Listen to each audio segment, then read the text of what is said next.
আৰু মানুহজনকো চিনি পাওঁ কিন্তু মানুহটো নাই এতিয়া বৰ্তমান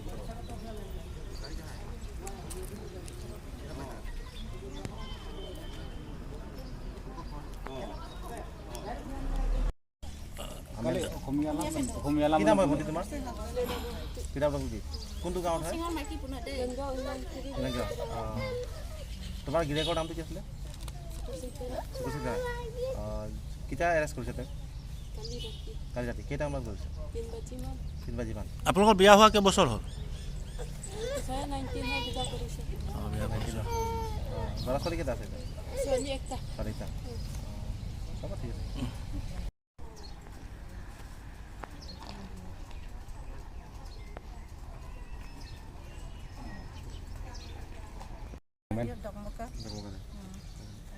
যোৱাকালি মানে আমাৰ জোঙাইটোক উঠাই লৈ আনিছে এই বাল্য বিবাহ কেছত কিন্তু যেতিয়া সিহঁতে বিয়া পাতিছিলে 18 বছৰ ৰানিং চলি আছিলে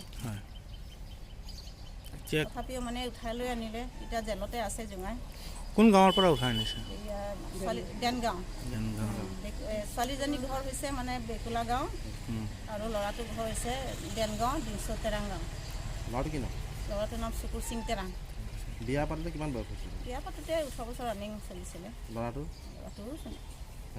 ছোৱালী আৰু ল'ৰা একেই 18 বছৰ ৰানিং আছিলে যোৱা ৰাতি ক'ত উঠাই আনিছে এনে ঘৰৰ পৰা উঠালে আনিছে ঘৰৰ পৰা ক'ত উঠাই আনিছে থানা কোনটো থানাত ডকমকা থানা এটা যে কিবা লকাপতে আছে এটা কি বুলি কৈছে কথা পাতিছে নেকি কথা পাতিছোঁ এতিয়া কি কৰে এতিয়া এনে উচি ছাৰটো আমাক মানে কৈছিলে যোনে যোনে বাল্য বিবাহ হৈছে সিহঁতক মানে চৰকাৰৰ পৰা অনুদান দিম বুলিহে কৈছিলে সেইটো কাৰণে মানে লিষ্টটো দিছিলে বিটিভিবিলাকৰ কাৰণে আমি মানে সেইটো কাৰণে জমা দিলোঁ লিষ্টটো তাৰপিছত জমা দিয়াৰ পিছত এতিয়া অনুদান দিয়া নহয় উল্টা মানে লৈ আনিছে উঠাই পেলাই লৈ আনিছে অনুদান দিম বুলি কৈ মানে হয় মিছা কথা কৈ পেলাই মানে এতিয়া উল্টা মানে এৰেষ্ট কৰিব আপোনালোকৰ গাঁৱৰ পৰা কেইজনমান আনিছে গাঁৱৰ পৰা বৰ্তমানলৈকে এজন আনিছে তাৰপিছতে কিবা যে কাজাচাৰা পৰা আনিছে 4জন আৰু ডকমকা বজাৰৰ পৰা আৰু এজন 6জন খাই আনিছে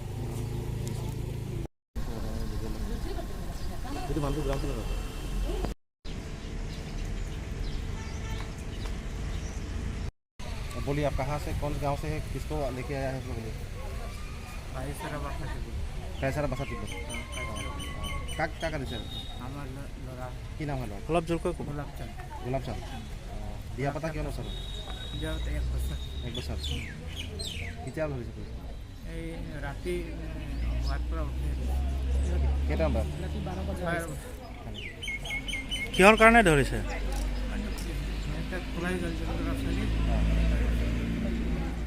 মানে আগতে মানে কিবা অনুদান দিব বুলি কৈছিলে আগতে আমাৰ ঘৰত আৰক্ষী আহিছিলে তাৰপিছত অনুদান মানে ৰাতি আমি হৈ আছিলোঁ হৈ থকা সময়তে মানে আমাৰ ঘৰত আহিছে আৰু এইখিনি মানে কৈছে মানে ওপৰৰ পৰা অৰ্ডাৰ আহিছে লৈ যাব লাগে তাৰপিছত আপোনালোকে মানে ৰাতিপুৱা আহিব তাৰপিছত 8 বাজি আহিব আমি এৰি দিম কৈছে তাৰপিছত আমি আহিছোঁ এতিয়ালৈকে এৰি দিয়া নাই তাৰপিছত বাল্য বিবাহ এইটো যি চলি আছে মানে হেমন্ত মামাই যি কৰি আছে ভালে কৰি আছে কিন্তু মানে মই এইটোৱে হেমন্ত মামাৰ কাৰণে ক'ব বিচাৰিছোঁ যে এতিয়াৰ পৰা মানে যি এনেকুৱা ধৰিছে মানে সিহঁতৰ কাৰণে মানে এৰি দিব লাগে মানে নেক্সট বাৰৰ পৰা মানে এনেকুৱা হ'লে মানে আপুনি যি শাস্তি দিব মানে আমি এইটো আপোনাৰ লগত আছোঁ এতিয়া মানে আমাৰ ঘৰত ইটো দাদাই আছে যে আমাৰ ঘৰখন চলাই আছে মানে ময়ো পঢ়ি আছোঁ আমাৰ ঘৰত চব পঢ়া লিখা দেউতাও বুঢ়া হৈ গ'ল কাম চাম কৰিব নোৱাৰে তাৰপিছত এইটোৱে মোৰ মানে অনুৰোধ থাকিল হেমন্ত মামালৈ যে মানে এৰি দিব লাগে আমাৰ দাদাৰ নাম গোলকচন্দ পাছৱান বৌ নাম পৰ্মিলা পাছৱান গাঁৱটো মাটিখলা দাদা বিয়া পতা কিমান বছৰ হৈ গ'ল 1 বছৰ হৈ আছে আমাৰ দাদা বিয়া পতা আৰু এনেই তোমালোকৰ গাঁৱৰ পৰা আমাৰ নৱটো মানে নিজৰ যেতিয়াৰ পৰা বিয়া হৈছে মানে নিজৰ মাকৰ ঘৰতে আছে মানে ঘৰত আমাৰ নাথাকে জাষ্ট মানে কেতিয়াবা কিবা ঘৰত কিবা প্ৰগ্ৰাম হ'লে মানে কিবা পূজা পাঠ হ'লে মানে ঘৰত আহে আকৌ গুচি যায় মানে ঘৰত নাথাকে সেইটোৱে মানে আমাৰ দাদা আৰু মোৰ দেউতা ৰাতি আৰু দাদা একেলগত হৈ আছিলে। তাৰপিছত হৈ থকা অৱস্থাতে আমাৰ ছাৰসকলে গৈছে, চব ছাৰসকলেও চাইছে যে দেউতাৰ লগতে মানে সি হৈ আৰু মই একে জেগাত হৈ আছিলোঁ। ৰাতি গৈ কিনি মাতি আছে মানে আমাৰ দাদাৰ কাৰণে এনে বালা বুলি কয়। তাৰপিছত ছাৰসকলে বালা উঠাও এনেকৈ কৈ আছিলে। তাৰপিছত আমি উঠি কিনি চাইছোঁ, তাৰপিছত কৈছে, তাৰপিছত আমি আহিছোঁ। ঠিক আছে। দাদা মই তাৰ ঘৰো চিনি পাওঁ আৰু মানুহজনকো চিনি পাওঁ, কিন্তু মানুহটো নাই এতিয়া বৰ্তমান ঘৰত।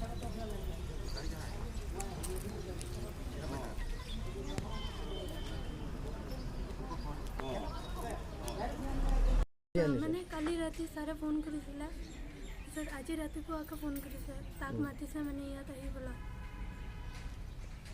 কোন ছাৰে ফোন মাৰিছে? কুচি ছাৰে নেকি? কোন থানা? ডকমুকা থানা। হয়, কিহৰ বাবে মোৰ হাজবেণ্ডৰ নাম বৰুণ দে। কিহৰ বাবে আনিছে গম পায় নেকি? কিহৰ বাবে আনিছে মানে কিবা চৰকাৰী কি নিয়ম ওলাইছে বোলে, 18 বছৰ এইবিলাক। আপোনাৰ কিমান বয়স হৈছে? মোৰ এতিয়া 19 পৰা কমপ্লিট হৈ 20 বছৰ সোমাইছে। 20 বছৰ সোমাইছে। চৰকাৰলৈ কিবা অনুৰোধ কৰিব নেকি, যিহেতু আপোনাৰ স্বামীক লৈ আহিছে থানালৈ?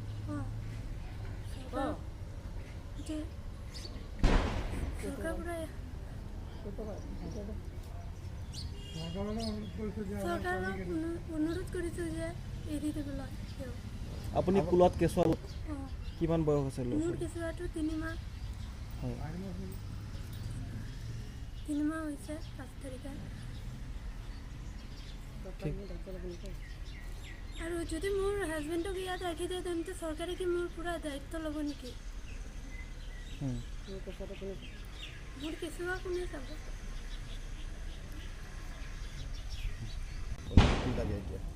হয় কওক।